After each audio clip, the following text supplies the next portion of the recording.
Feel the power of Team Low Profile. Basta Team Low Profile, kabuligay. Low profile, sabay-sabay nang isigaw. Low profile, sa pagsulong sabay-sabay. Low profile, sa pagtulong walang sabay. Dire-diretso lang ang pagtulong at sa paggabay. Low profile, sabay-sabay nang isigaw. Low profile, sa pagsulong sabay-sabay. Low profile, sa pagtulong walang sabay. Dire-diretso lang ang pagtulong at sa paggabay. DJ Albert Dichusa Remix. Wala nang preno sa pagtulong sa iba.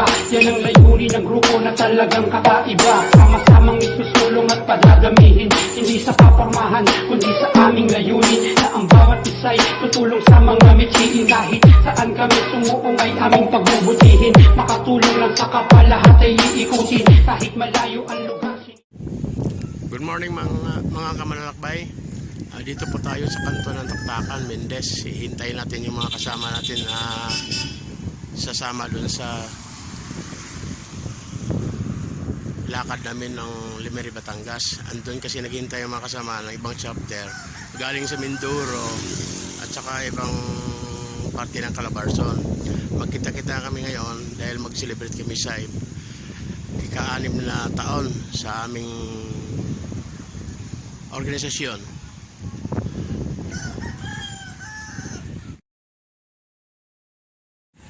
Good morning mga kamanlalakbay. Nandito na ang tropa na sasama sa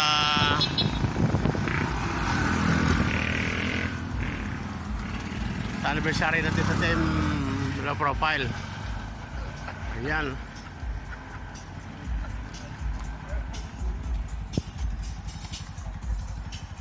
Mamaya konti aalis na tayo papuntang Lemery, Batangas, at doon ganapin mismo ang ating grand anniversary. 6 years sa grand anniversary. Ay kaway ka dyan mga kamanlalakbay, oh.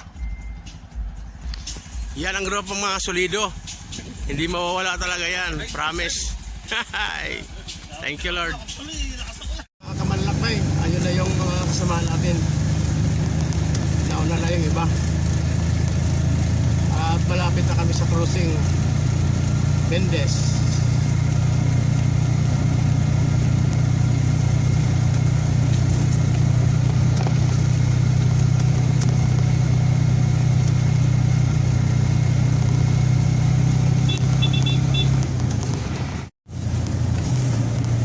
Mga kamanlalakbay, napansin nyo ba na ang takbo namin ay nasa post outer din lang kami lagi, dahil yan na lang binigay sa amin sa gobyerno. Kailangan nasa pinakagilid kami mga slow vehicle. Iniiwasan din namin yung kung nasa gitna kami, makakos kami ng pagbagal sa takbo ng mga malaking sasakyan.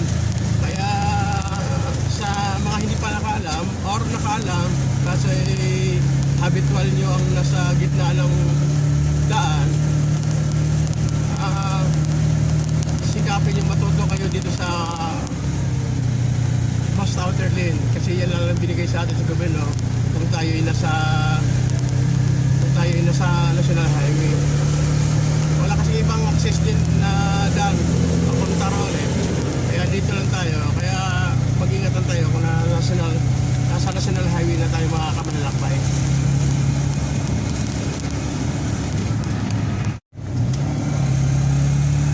Mga kamanlalakbay, nandito na po tayo sa parte pa rin Lemery, sa Fantasy World. Yung Fantasy World mga kamanlalakbay ay dinadayo yan dito, lalo na kung walang ulan. Mga weekend like Sabado, Linggo, dinadayo yan dito. Ang daming tao dyan mag-picture-picture sa ano nila. Ayun, nalagpasan na natin yung kuhan.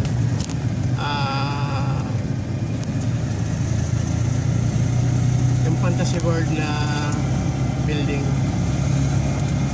Proceed pa rin tayo. Patuloy pa rin yung takbo natin papuntang Binyo. Ito sakop ng Lemery pa rin. Malawak kasi yung Lemery mga kamanlalakbay. Napakalawak tayo. malaking sakop to ng ano nila.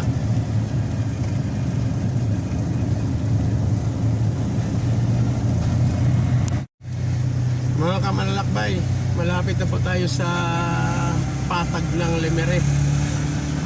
Nasa mga 300 meters lang yata to.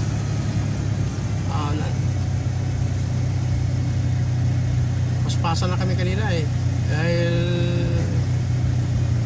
malapit na alas 8. Pero 8 AM pa naman yung ano nila, motorcade ng anniversary ng TMLP.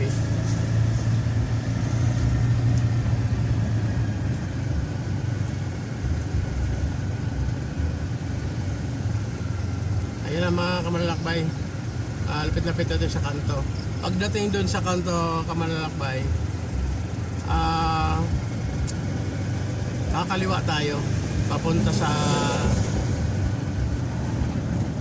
pwesto, no, kung saan tayo ano, na mga i-assist ng mga marshal.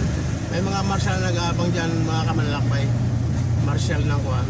Ay, tumabi si Pinuno. Bakit kaya? Tayo daw mauna. Ayun, kumaway na yung ano, kumaway ng marshal.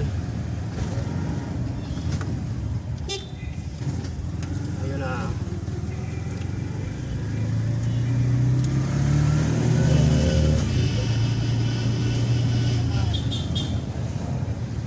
Bro, good morning! Ayan na, kakaliwa na tayo dito. At yun ang marshal ng Lemery chapter.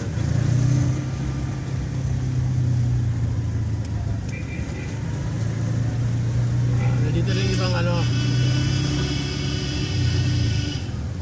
Good morning, good morning, good morning! Mamaya tatanungin natin kung anong chapter yun sila. Hindi natin na pansin kung anong chapter eh. Ang mata natin ay nasa daan lang. Mga kamanlalakbay, malapit-lapit na to. Mga ilang kilometro na lang. Ayun na, pinapara na tayo. Dito pala yung ano, dito tayo susuot.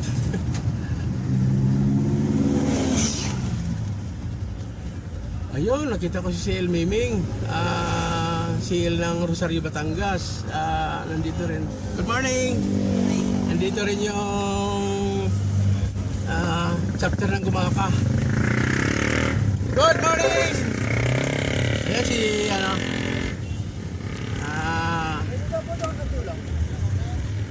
advisor ng Gumaka, si Glenn. Good morning! Si Bustamboy. Morning! Morning! Ano, nakapirma na? Seriously? Oo. Oo? Kapal na. Oo.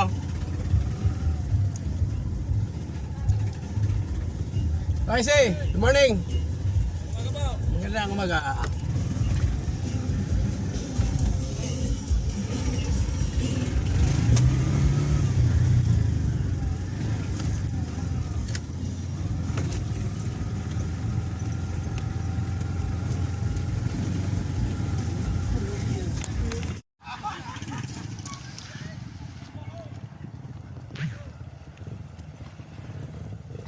Magandang umaga po. Nandito na po kami sa waiting area ng ano, paradahan namin sa motorcade namin. Pagdating yung ano, yung chapter ba to?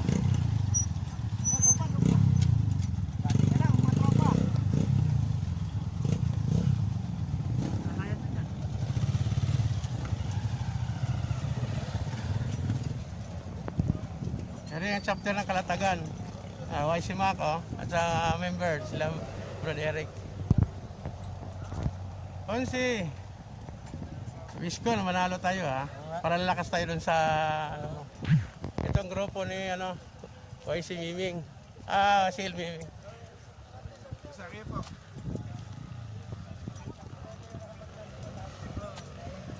From Rosario, Batangas. Advisor Glenn, ng Gumaka. CL ng Lobo, Tagkawayan.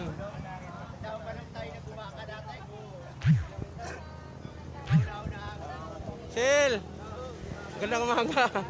Umaga po sa lahat. Shout out. Happy anniversary po. Andito rin ang galing Bicol, oh. Ano yung Bicol yan? Ragay. Ito naman ay Gumaka. Kinakita-kita rin, oh.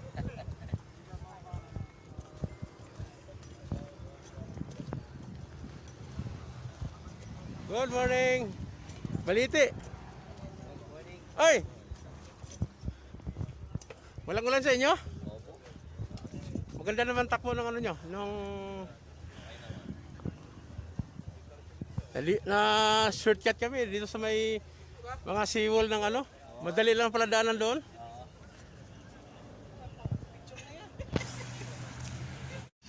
Ang mga kamalalakbay, ito pala yung chapter ng Indang. Ayan o, mga pogi no. Kasing pogi na taga Mindes.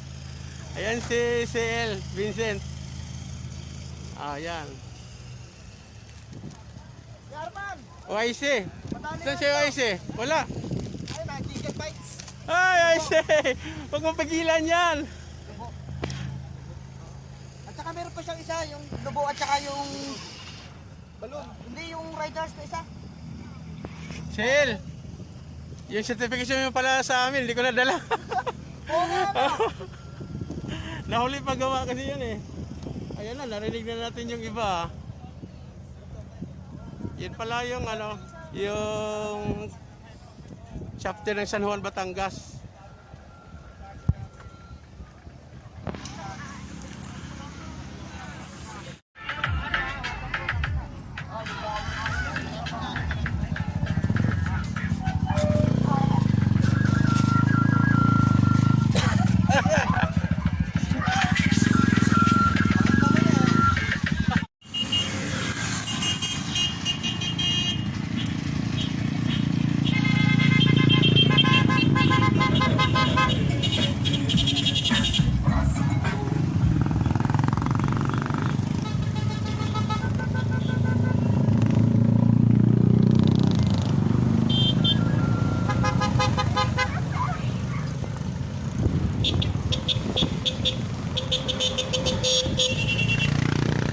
Mga kapalalakbay, mahaba-haba pa to. Hindi pa natin nakita yung grupo ng Mindes.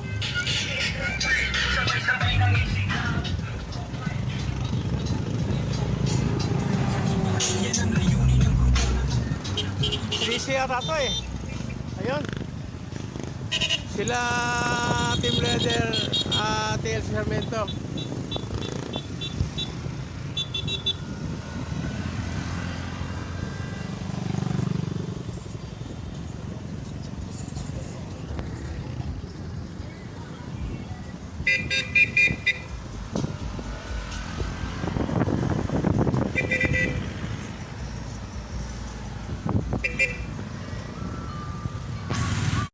Mga kamanlakbay, patapos na po yung ano namin, yung anniversary namin.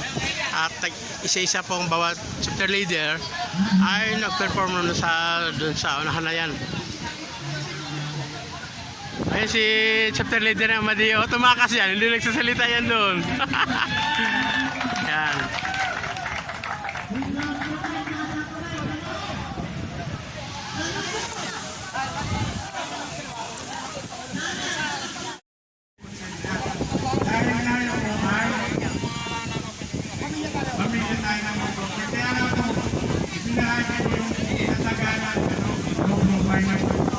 Sama-sama kami doon ang bubuo ang isang desisyon. Nagkasama tayo, wala tayo desisyon na magagawa. Mga kamanlakbay, ayun na, marangkanan na si Boss Edgar at susundan natin to. Susunod na tayo dyan sa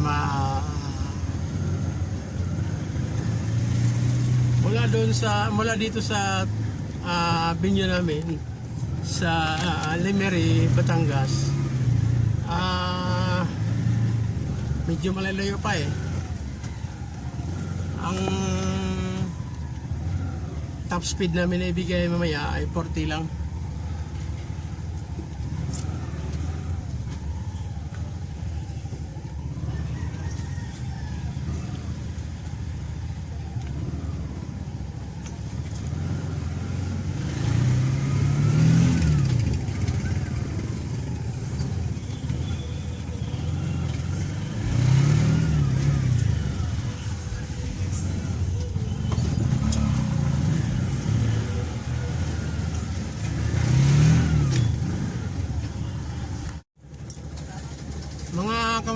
Lakbay. Nandito kami ngayon sa Limeret. Kumain kami ng Lomi. Stopover kami. 2 minutes, alis na kami dito. Tapos lang namin kumain ng Lomi at lalakbay naman ulit namin yung dinadaanan namin kanina, Paahon. Pauwi dyan sa Mendez. At balita namin, chat namin yung nasa Mendez, maulan din daw. Hindi kagaya dito sa Lemery na tumiklop lang konti yung init pero kaambon lang.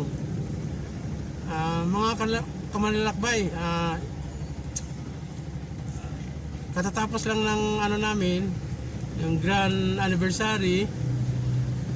Tagumpay naman kami lahat kahit hindi na kompleto ang chapter na dumating dahil sobrang layo yung iba. Yung iba din ay mga talagang walang bakante na oras na makapagatin ng araw na to. Pero sisikapin namin sa 7 grupo ngayon na sa susunod na taon, September 2, 2024, madagdagan pa yung grupo na magatin ng grand anniversary ng Team Low Profile Tribe Philippine Nationwide. Mga kamanlalakbay, mamaya i-update ko ulit sa inyo yung takbo namin. At ito'y arangkada na.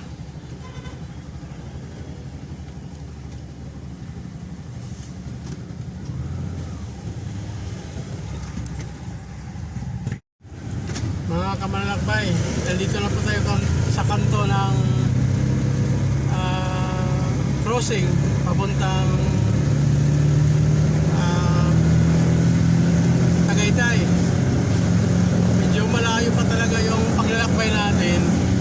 Dito naman ay tuyo ang daan. At sana po ay hindi naman kalakasan na ulan naman sa lubong natin sa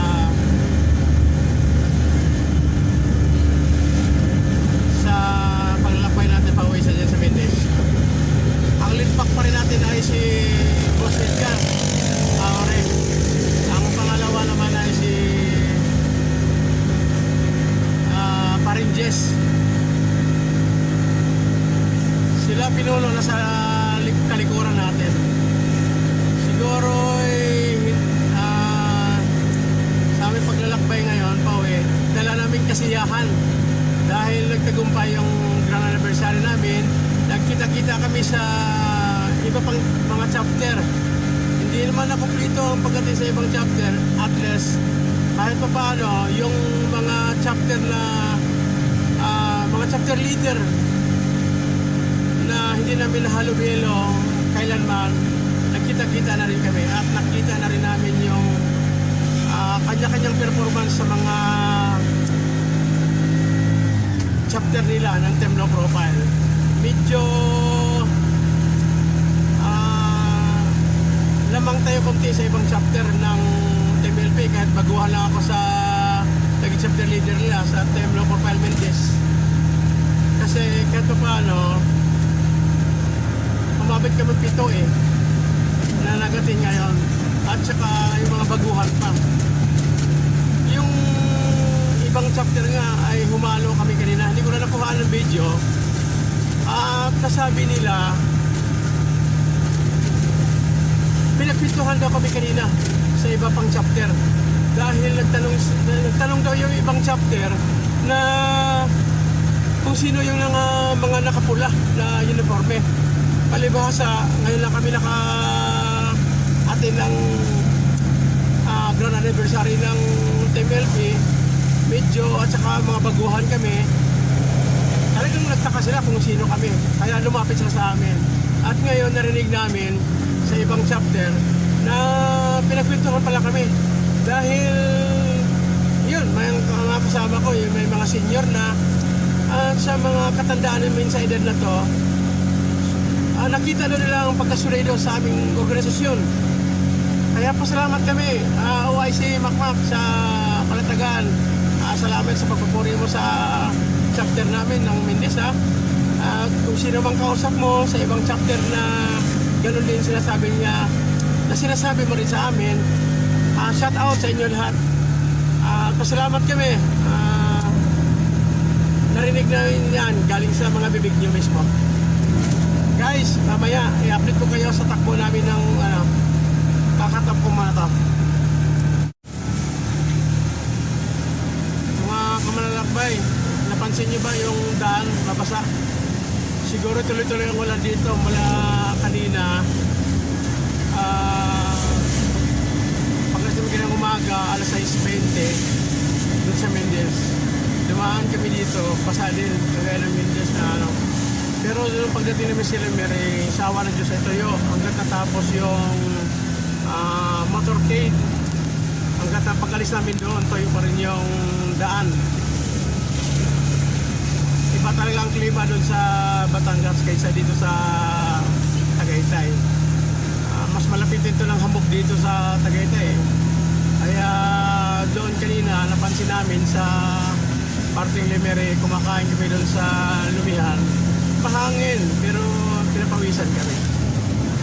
Hindi kagaya dito na ayun. Yung hangin niya may kasamang lamig. Mga kamanalakbay, i-update ko kayo pag medyo malapit na sa Mendez. Ay continue kong video maya.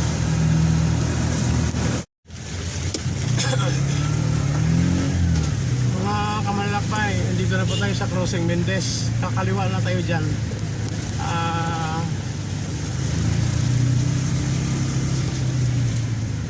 Dito po.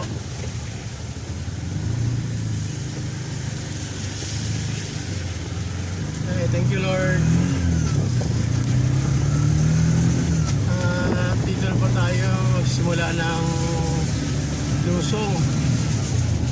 Diretso na to atin ang bayan ng Mendez. Medyo maulan nga. Nung kanina pa lang doon kami sa kainan ng Lumi. Nag-text na po isang anak sa ating tropa na ingat daw dahil gawa ng madulas, maulan. Kaya nabalita kami namin kagad to na talagang maulan dito sa Mendez pa rin.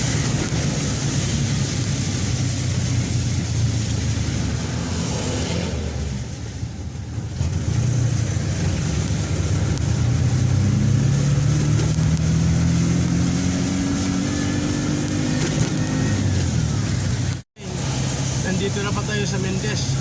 Nakita niyo yung arko na kulay orange yan. Yan po ang boundary ng Tagaytay at saka Mendez. Ayun. Hindi muna tayo diretso sa bahay. Diretso muna tayo ng bayan ng Mendez. Bibili ako ng pagkain ng pusa ko. Naubusan na kawawa naman pag-uwi ko talagang maniningil yun. Malapit na kasi yung oras ng pagkain nila. 4 PM kasi laging hapunan nila. At saka 5 AM din yung tuwing almusal nila. At saka hindi lang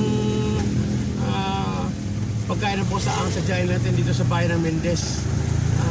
Bibili natin tayo ng gasol.